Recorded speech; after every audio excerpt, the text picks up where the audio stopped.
السلام عليكم ورحمة الله وبركاته متابعين الكرام. أحد الشباب يخبرني قبل فترة يقول لما رحت أخطب ووافقوا علي مبدئيا ولي أمر البنت قال أشرط عليك شرط قبل لا ندخل في تفاصيل المهر، أشرط عليك فحص ما قبل الزواج، وكذلك بنتي تعمل فحص ما قبل الزواج، وخاصة أمراض الدم الوراثية يجب أن يكون هذا الفحص، وبعد ذلك ندخل في تفاصيل المهر وما يتبع من المهر. أحييه هذا ولي الأمر حقيقة. يقول ساب لما قال المسألة فيها فحص حقيقة، يقول ما اريد اقول لكم ايش اللي قال لي.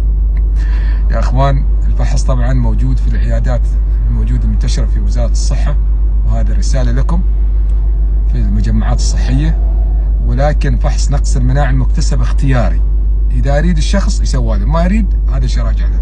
بارك الله فيكم.